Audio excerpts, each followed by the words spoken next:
사도신경 고백함으로 새벽 기도회를 드리겠습니다.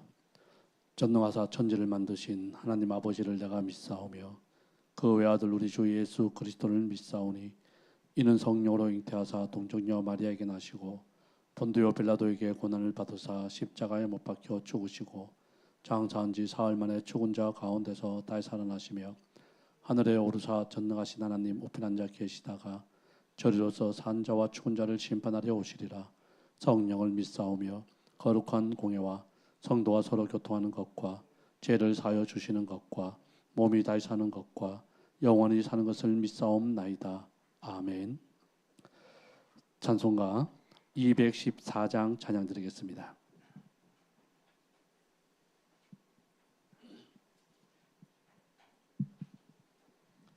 214장입니다.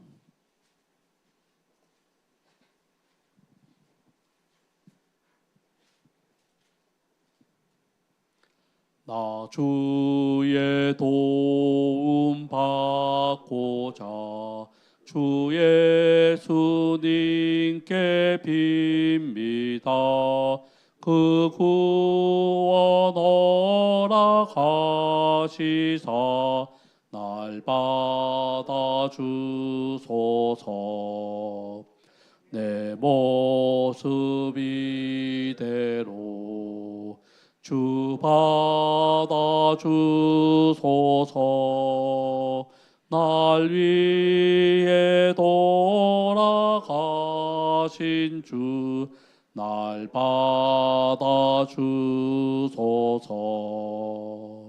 큰 죄에 빠져 영죽을 날 위해 피 흘렸으니 주 형상대로 빚으사 날 받아 주소서. 내 모습 이대로 주 받아 주소서. 날 위해 돌아가신 주 날 받아 주소서. 내 힘과 결심 약하여 늘 깨어지기 쉬우니 주 이름으로 구원해 날 받아 주소서. 내 모습 이대로 주 받아 주소서. 날 위해 돌아가신 주 날 받아 주소서. 내 주님 서신 발 앞에 나 꿇어 엎드렸으니 그 크신 역사 이루게 날 받아 주소서. 내 모습 이대로 주 받아 주소서. 날 위해 돌아가신 주 날 받아 주소서. 아멘. 우리 하나님 말씀 에스겔 31장 말씀을 보겠습니다. 에스겔 31장 1절부터 9절까지 우리 한 절씩 교독하겠습니다. 11째 해 셋째 달 초하루에 여호와의 말씀이 내게 임하여 이르시되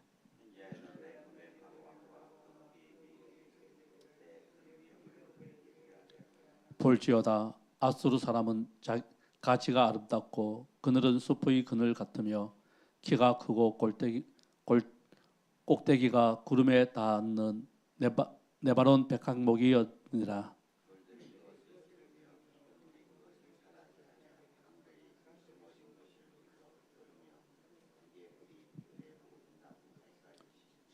그 나무가 물이 많으므로 키가 들의 모든 나무보다 크며 굵은 가지가 번성하여 가는 가지가 길게 뻗어 나가고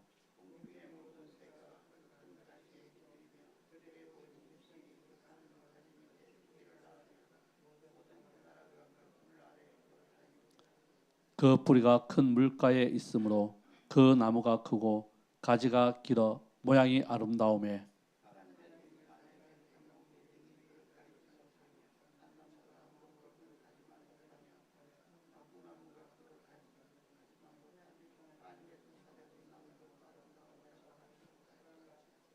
9절 같이 읽겠습니다.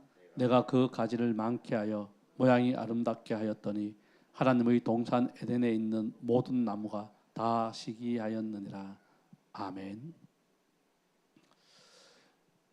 하나님께서 애굽을 심판하시는 그 이유를 말씀하고 있습니다. 그 이유를 말씀하시면서 애굽이 잘 알고 있었던 나라 아수르의 부귀영화가 얼마나 큰지를 알았던 애굽, 그러나 하루아침에 망하는 그 아수르를 보고 있었던 애굽, 그 애굽이 아수르를 통해서 하나님께서는 애굽을 심판하시는 분명한 이유를 말씀해주고 있다라고 하는 사실입니다. 아수르의 멸망을 통해서 애굽은 역사적 교훈을 얻어야 되는데 역사적 교훈을 얻지 못하고 있습니다. 그러면서 하나님께서는 역사적 사실이었던 아수르의 부귀영화가 얼마나 컸던지에 대해서 오늘 우리가 읽은 이 본문에서 말씀하고 있습니다. 보면 초강대국이었습니다. 어찌 보면 애굽보다 더 강대국이 아수르였습니다. 군사력에서, 경제력에서, 또한 문화면에서, 모든 면에서 그 당시 초강대국이었던 아수르, 이 모든 나라들이 이 아수르에 기반하여서 나라를 유지했던, 이것을 그 누구보다도 애굽이 잘 알았습니다. 그런데 그 부귀영화도 하루아침에 망하는, 이것을 애굽이 보면서 그들 또한 역사적 교훈을 뒤로하고 아수르와 똑같은 길을 가고 있는 이 모습 가운데에 하나님은 애굽을 왜 심판하시는지에 대해서 말씀해 주고 있습니다. 보면은 아수르가 이 모든 부귀영화, 오늘 본문을 통해서 보면 하나님께서 이 모든 것들을 너희에게 허락하셨다라고 말씀을 하십니다. 그런데 아수르는 이 모든 것이 하나님께서 행해 주셨음에도 불구하고 자기들이 했다라고 말합니다. 이 모든 것들이 하나님이 행해 주셨는데 하나님이 허락 가운데에 이루어진 것인데 자기들의 힘으로 자기들이 행했다라고 말합니다. 하나님은 이것을 교만이라고 말합니다. 그래서 그들의 마음에 교만하여 라고 하면서 그들이 스스로 높아졌다라고 이야기를 합니다. 우리 9절 말씀 먼저 한번 볼까요? 9절 말씀 보면 내가 그 가지를 많게 하여 모양이 아름답게 하였더니 하나님의 동산에 있는 모든 나무가 다 시기하였느니라 하면서, 여기서 시기하였다라고 하는 것은 부러워하였다라고 하는 뜻입니다. 그러면서 10절도 한번 볼까요? 이 모든 것을 하나님께서 행해 주셨음에도 불구하고 그러므로 주 여호와께서 이같이 말씀하셨느니라. 그의 키가 크고 꼭대기가 하늘에 닿아서 높이 솟았으므로 마음이 교만하였은즉, 이 모든 것들을 하나님이 그렇게 해주셨었는데 그들은 높아져서 마음에 교만하여졌다라고 이야기를 합니다. 여기서 높아지다라고 하는 이 뜻이 무엇이냐면 스스로 하나님 없이 살아갈 수 있다라고 하는 뜻이에요. 즉 자기 자신들이 하나님의 자리를 차지하게 되었다. 그래서 마음이 교만하여졌다라고 말씀하면서 하나님께서 이 교만한 마음을 어떻게 하십니까? 낮추십니다. 너무나 아름다웠던, 너무나 강대국이었던, 너무나 살기 좋았던 그 앗수르, 보면 하나님께서 이 모든 것들을 주셨다라고 말씀합니다.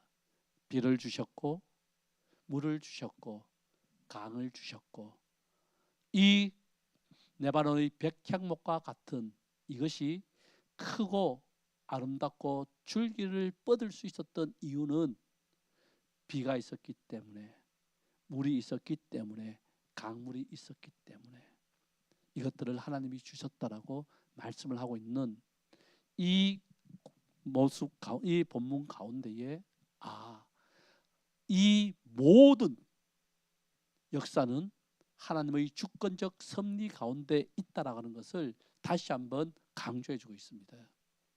하나님은 창조주 하나님입니다. 많은 우상들 가운데에 참되신 하나님이라고 계속적으로 말씀하시는 그 하나님, 그래야 이 모든 것을 하나님의 주권적 역사 가운데에 있다라는 것을 말씀하시고 또 말씀하시고 또 말씀하셨음에도 불구하고 인간은 하나님이 행해 주신 이 모든 것들 앞에 자기 힘으로 하였다라고, 내가 하였다라고 말하고 있다라고 하는 사실이에요. 이것을 하나님께서는 교만하다고 말씀하시면서 교만한 자는 하나님이 반드시 낮추신다라고 하는 이것을 우리에게 보여주고 있다고 하는 사실입니다. 그래서 우리는 교만이라고 이야기할 때에 교만의 정의가 무엇입니까? 교만은 하나님이 행하신 모든 것들을 자기가 행했다라고 하면서 높아지는 거예요. 이 높아지는 것을 성경은 어떻게 표현하냐면 하나님 없이도 살아갈 수 있다라고, 하나님이 없어도 우리가 다 할 수 있다라고 이렇게 말한다라고 하는 겁니다. 이렇게 표현된다라고 말씀을 하고 있습니다. 그래서 하나님의 자리에 하나님을 인정하지 아니하고 자기 스스로가 그 자리에 올라가는 것, 이것을 교만의 정의라고 말하고 있습니다. 우리는 이 교만을 바라볼 때에 우리 자신들도 교만이 무엇인지 우리가 알 때에 하나님의 주권적 섭리를 우리가 인정할 수밖에 없다라는 거예요. 하나님께서 이 모든 것들을 창조하시고 하나님께서 지금 또 이 모든 것들을 다스리시고 통치하신다라고 하는 하나님의 주권적 섭리, 이것을 인정하지 않을 때에 우리의 마음에는 무엇이 싹틉니까? 교만이 싹틉니다. 교만이 싹트면 반드시 하나님이 앉아 계신 그 자리를 자기가 올라간다라고 하는 사실, 성경은 우리에게 계속적으로 보여주고 있습니다. 하나님 없이도 된다. 하나님 필요 없다. 하나님이 하시는 모든 것들 내가 할 수 있다. 우리가 할 수 있다. 인간이 할 수 있다. 이렇게 말하는 이것이 교만의 정의라고 성경은 우리에게 보여주고 있다고 하는 사실입니다. 그래서 우리는 교만이라고 이야기할 때에 교만, 사탄의 죄입니다. 아담이 사탄에게 유혹되어 빠진 죄였습니다. 어찌 보면 인류가 안고 있는 죄의 기원이 교만, 즉 하나님 자리에 올라가는 것. 하나님 자리에 올라가는 것은 다른 것이 아니라 하나님의 주권적 섭리를 인정하지 아니하고 살아가는 모습이라는 것을 우리에게 오늘 본문은 역사적 교훈 가운데에 말씀해 주고 있어요. 하나님께서 애굽을 심판하시는 이 심판의 당위성 앞에 앗수르를 통하여 설명하는 이유가 무엇입니까? 애굽이 앗수르를 보고 있었거든요. 지금 그 시대에 애굽은 앗수르를 가장 두려워했습니다. 경계하고 있었습니다. 앗수르가 우리를 쳐들어올까 봐 전전긍긍하며 있었던 그 앗수르, 모든 세상의 부귀영화를 다 누렸던 그 앗수르가 하루 아침에 망하는 것을 보았습니다. 이 역사적 교훈 가운데에 애굽 또한 이 앗수르의 전철을 그대로 밟고 있습니다. 여러분, 애굽만 그렇습니까? 바벨론도 그랬습니다. 페르시아도 그렇게 했습니다. 헬라도 그랬고 로마도 그랬습니다. 세상의 모든 나라들, 세상의 모든 주권들, 세상의 모든 역사가 교만으로 망하는 이 역사임을 세상은 보여주고 있는데 인간 역사는 보여주고 있다고 하는 사실이에요. 우리는 이 역사적 사실 앞에 오늘을 살아가고 있습니다. 오늘을 살아가면서 우리는 오늘 또 하나님의 역사적 주권, 하나님의 주권적 섭리 가운데에 우리 인생이 있다라는 것을 고백하며 살아가는 사람들 아닙니까? 그럼에도 불구하고 우리는 끊임없이 하나님을 잊어버릴 때가 있어요. 말은 하지 않지만 우리의 행동은 하나님 없이도 오늘 나는 살아갈 수 있다라고. 하나님이 행하신 모든 것들 입술로는 말하지 않지만 삶의 행동으로는 하나님 없이도 하나님이 하실 수 있는 일 내가 할 수 있다라고 여기며 살아가는 이 세상 가운데에 저와 여러분들이 살아가고 있다는 거예요. 오늘 하나님의 주권적 섭리를 인정하지 않을 때에 교만해질 수밖에 없다라고 하는 인간 역사를 우리가 다시 한번 바라보면서 하나님의 주권적 섭리의 원리가 무엇인지를 오늘 본문은 우리에게 보여주고 있는데, 하나님은 겸손한 자에게 은혜를 베푸시는 분이시지만 교만한 자를 낮추시는 하나님이라는 것을 우리에게 다시 한번 보십시다. 우리 이 말씀 너무나 잘 압니다. 하나님께서는 겸손한 자를 높이십니다. 그러나 교만한 자를 낮추시는 하나님. 오늘 우리의 입술의 고백이 하나님 없이 살아갈 수 없습니다.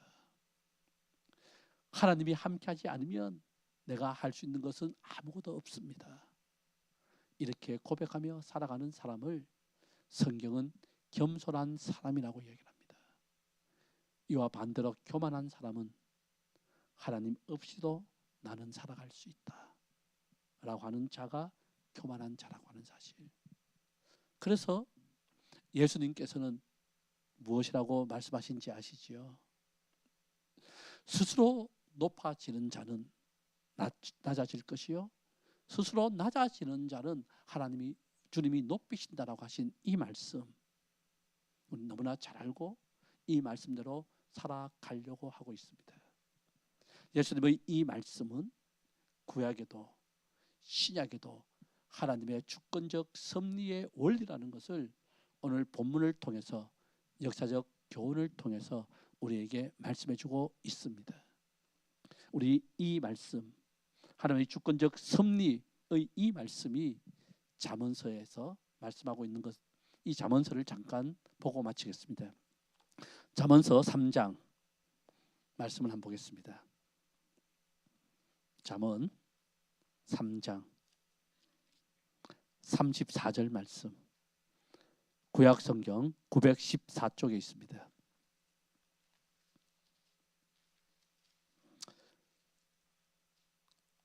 구약 성경 914쪽 잠언 3장 34절 말씀, 진실로 그는 거만한 자를 비웃으시며 겸손한 자에게 은혜를 베푸시나니.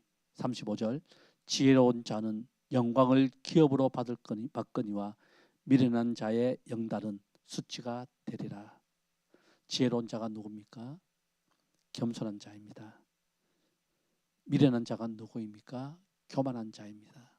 이 말씀을 야고보 사도는 그대로 인용하면서 말씀하고 있습니다. 우리 야고보서 한번 보겠습니다. 야고보서 4장 말씀, 신약 성경 375쪽에 있는 야고보서 4장 6절 말씀, 신약 성경 375쪽에 있습니다. 4장 6절 말씀. 그러나 더욱 큰 은혜를 주시다니 그러므로 일렀으되 하나님이 교만한 자를 물리치시고 겸손한 자에게 은혜를 주신다 하였느니라. 야고보 사도는 잠언 3장 34절 말씀을 인용하면서 이 말씀을 하고 있습니다. 이 말씀을 베드로 사도도 베드로전서 5장 5절에서 그대로 말씀하고 있는 것을 볼 때에 오늘 우리가 이 새벽 우리의 믿음의 고백, 이 고백을 다시 한번 확인하십시다. 우리의 삶을 다시 한번 확인하십시다. 하나님의 주권적 섭리의 원리, 겸손한 자는 하나님이 높이시고 교만한 자를 낮추시는 그 하나님, 그 하나님께서 오늘 또 우리의 삶 가운데에 우리를 통하여 영광 받기를 기뻐하신다고 하는 사실, 그리하여 우리의 인생의 목적은 나를 높이는 것이 아니라 하나님을 높이는 것이 구원받은 저와 여러분 우리 인생의 목적이라는 것을 다시 한번 마음에 새기면서 하나님을 높이는 우리의 삶이 되십시다. 그렇다면 구체적으로 하나님을 높이는 겸손한 자의 삶은 무엇입니까? 성경은 끊임없이 말씀하십니다. 하나님 말씀, 이 말씀에 입각한 가치관으로 성경적 시각으로 세상을 바라보면서 기도하는 이 기도가 겸손한 자의 일상의 삶이라고 우리에게 말씀해 주고 있습니다. 그래서 기도에 관한 책들을 우리가 읽을 때에 가장 우리가 살아가면서 실수를 또한 잘 범하는 것이 무엇이냐라고 할 때에 기도하지 아니하고 하루를 살아가는 이 삶을 교만한 자의 삶이라고 말하고 있지 않습니까? 그래서 우리가 어떤 자리에 있든지 어떤 일을 하든지 기도로 시작하는 우리의 삶이 하나님을 높이는 겸손한 자의 삶의 시작이라는 것을 우리 다시 한번 바라보면서 새벽 기도뿐만 아니라 하루를 시작할 때에 어떤 일들을 할 때에 기도가 겸손한 자의 모습임을 우리 다시 한번 나타내며 겸손한 하루를 살아가십시다. 기도하겠습니다. 사랑의 주님, 너무나 잘 알고 있습니다. 겸손한 자를 높이고 교만한 자를 낮추시는 하나님이심임을. 하나님, 우리가 바쁘다는 핑계로 새벽을 깨우지 못합니다. 하나님, 우리의 삶이 참 바쁘지만 이 바쁜 가운데서도 우리의 삶의 목적이 하나님을 높이고 하나님을 인정하는 것임을 우리 다시 한번 마음에 새기면서 바쁜 가운데에 하나님 기도로 시작하는 우리의 하루하루의 삶, 우리의 인생이 되게 하여 주시고 우리 인생의 목적이 하나님을 높이는 것에 있음을 다시 한번 바라보면서 오늘 또 살아가는 우리 모두가 되게 하여 주옵소서. 기도입니다. 하나님 말씀에 입각한 우리의 기도, 하나님 성경적 시각에 입각한 우리의 기도, 이 기도를 통하여 성령님께서 우리를 겸손한 자의 삶으로 인도해 주실 줄 믿습니다. 이것을 오늘 깨닫고 느끼며 고백하며 찬송하는 하루가 되게 하여 주옵소서. 예수님 이름으로 기도드리옵나이다. 아멘. 하늘에 계신 우리 아버지여, 이름이 거룩히 여김을 받으시오며 나라에 임하옵시며 뜻이 하늘에서 이루어진 것 같이 땅에서도 이루어지이다. 오늘날 우리에게 일용할 양식을 주옵시고 우리가 우리에게 죄 지은 자를 사하여 준 것 같이 우리 죄를 사하여 주옵시고 우리를 시험에 들게 하지 마옵시고 다만 악에서 구하옵소서. 대개 나라와 근사와 영광이 아버지께 영원히 싸움나이다. 아멘.